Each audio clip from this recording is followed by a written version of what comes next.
এই লাল রঙের typical Chinese interior ওয়ালা রেস্টুরেন্টটা কলকাতার খুব পুরনো এবং নামকরা একটি চাইনিজ রেস্টুরেন্ট। ছোটবেলা থেকেই এই রেস্টুরেন্টটা আমার খুবই প্রিয়। অনেক বছর পর আবার এলাম। আজকে এসেছি ওয়ালড্রপে, আমার খুব প্রিয় পুরনো একটা রেস্টুরেন্ট।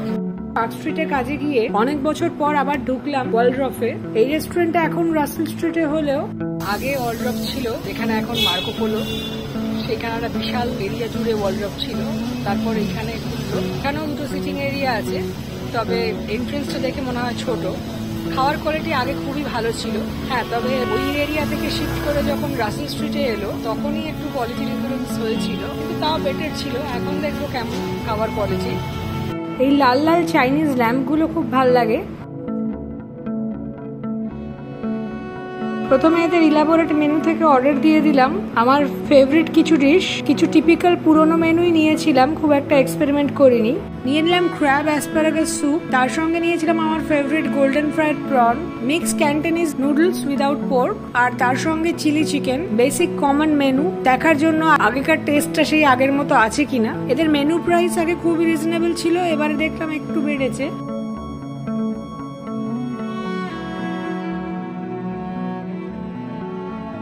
রেগুলার আইটেম ছাড়া এদের মাঝে মাঝেই বেশ কিছু স্পেশাল মেনু থাকে। তখন যদিও ডাক ফেস্টিভ্যাল চলছিল, কিন্তু আমি একদমই ডাকের ভক্ত নয়। অর্ডারটা দেওয়ার পর ভেতরটাও একটু ঘুরে দেখলাম। শুধুমাত্র ভালো খাবার নয়, এই জায়গার সঙ্গে আমার একটা স্পেশাল মেমোরি জড়িয়ে আছে। প্রায় 10-12 বছর আগে আমি এখানে আমার স্টুডেন্ট ফিল্মে একটা সিন শুট করেছিলাম। তখন ম্যানেজমেন্টে যিনি ছিলেন উনি এতটাই ভালো, একটা টাকাও নেননি আমাদের কাছ থেকে, উল্টো আমাদের অ্যাক্টরদের ফ্রেশ লাইম সোডাও খাইয়েছিলেন ফ্রি অফ কস্ট। যার কথা বলছি ওনার সঙ্গে আমার শুধু ফোনেই কথা হয়েছে, কখনো দেখা হয়নি। ওনারই ইনস্ট্রাকশনে হোটেলের স্টাফরাই আমাদের অসাধারণ এই ট্রিটমেন্টটা দিয়েছিলেন। ছোটবেলা থেকে ওই ব্রাঞ্চেই আগে যেতাম, এখন এখানে খাবার দাবারও খুব ভালো। আমার প্রিয় একটা রেস্টুরেন্ট ছিল, অনেক বছর পর আবার এখানে এলাম। এত রেস্টুরেন্ট খুলে গেছে না, এখন ট্র্যাক রাখা মুশকিল। পুরোনো রেস্টুরেন্টগুলো খুব কম যাওয়া হয়। বেশিক্ষণ ওয়েট করতে হলো না, এই আঙ্কেল স্যুপ নিয়ে চলে এলেন, তার সঙ্গে প্লেটে ভর্তি ফোলা ফোলা গোল্ডেন ফ্রাইড প্রন।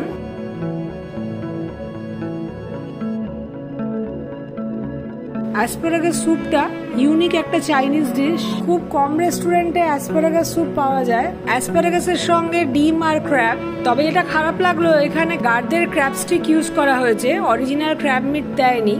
অ্যাসপারাগাসের যদিও একটা বুনো বুনো স্মেল থাকে, স্যুপটা এক্সেসিভ বেশি কর্নফ্লাওয়ার দিয়ে থিকেন করা হয়েছে।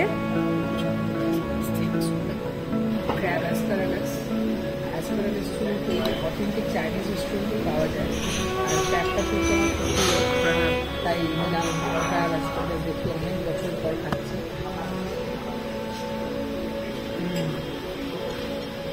ভালো, তবে একটু অ্যারাবিকটা বেশি হয়েছে, থিকনেসটা বেশি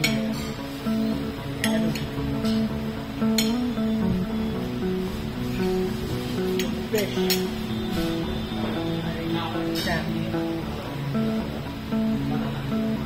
ক্র্যাব স্টিক ইউজ হয়েছে, ফ্রেশ ক্র্যাব গার্ডের যে ক্র্যাব স্টিক হয় ওটা ইউজ হয়েছে।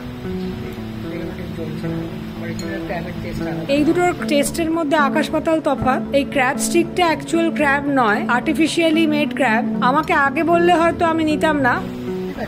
ওপরের কোটিংটা পুরোপুরি সফট, ক্রিস্পিনেসটা একদমই ছিল না বলা যায়। গোল্ডেন ফ্রাইড প্রনটা 8 পিস ছিল, মোটামুটি স্ট্যান্ডার্ড সাইজ। তবে প্রনগুলো ফ্রেশ ছিল না, ফ্রোজেন।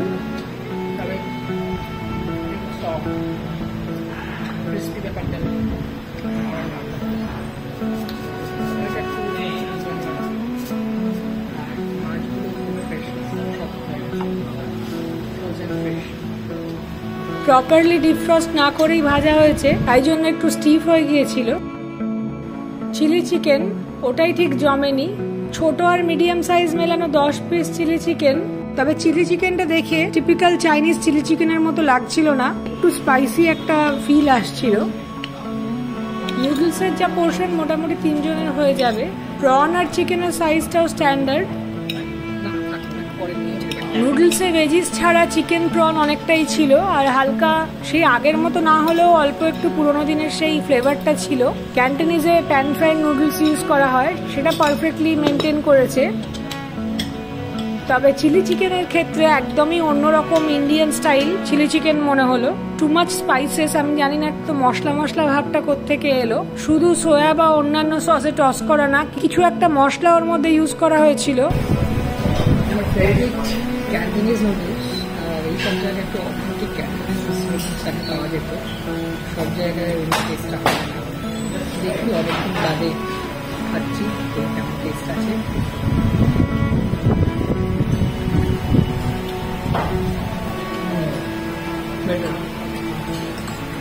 একটু সল্টটা কম লাগছে, সেটা একটু কাস্টমাইজ করে নেবো।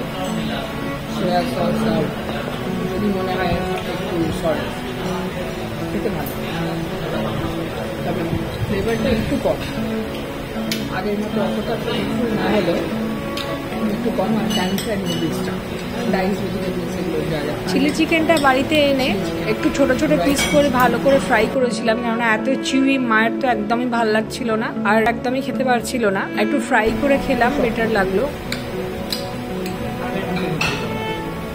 একটু একটা মশলা মশলা ভাব আসছে, দেওয়া হয়েছে যার একটা স্পাইসি হয়েছে, আর স্পাইসি ব্যাপারটা ঝাল টিপিক্যাল পিওর সোয়া দিয়ে বানানো যে ছিল সেটাতে নয়, এটা দেওয়া হয়েছে। মোটামুটি যা পোর্শন এই নুডলসের তিনজনের, মানে আমাদের মতো যারা খায় আর কি, তিনজনের আরামসে হয়ে যাবে। আর চিকেনও অনেক ছিল, পোর্শন ওয়াইজ ভালো, কিন্তু আমাদের টেবিল চেঞ্জ করতে হলো। ওখানে বসছিল, ওখান থেকে ছুটতে নিয়ে চলে এসেছি একটা আসল ব্যাপার থেকে, সেগুলো বলছিল প্যাকের কাছে। তো যাই হোক, খাবার ওভারঅল ঠিক আছে, মোটামুটি ভালো। ওদের কমপ্লেন করতেই ওরা একদম ক্যাজুয়ালি জিনিসটাকে ইগনোর করে গেল।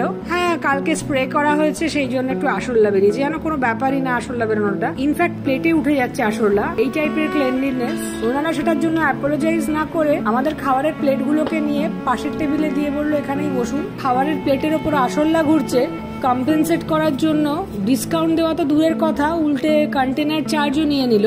আগে যেই ম্যানেজমেন্ট ছিল যথেষ্ট ভালো ছিল, তখন খাওয়ার কোয়ালিটিও বেশ ভালো ছিল, এইসব আনহাইজেনিক ব্যাপারও কখনো আমি দেখিনি। তখনকার দিনে উল্টে আরো নিজের থেকেই ওনারা ডিসকাউন্ট দিতেন, কমপ্লিমেন্টারি আইসক্রিম দিতেন, শুধু আমাকে নয় অন্যান্য কাস্টমারদেরও দিতেন। আমি আমার পাস্ট ভিজিটের কিছু খাওয়ার ফটো শেয়ার করছি, ওটা দেখেও কিছুটা আইডিয়া পাওয়া যাবে আগেকার খাওয়ার কোয়ালিটির। Thanks for watching, please subscribe, share, like and comment.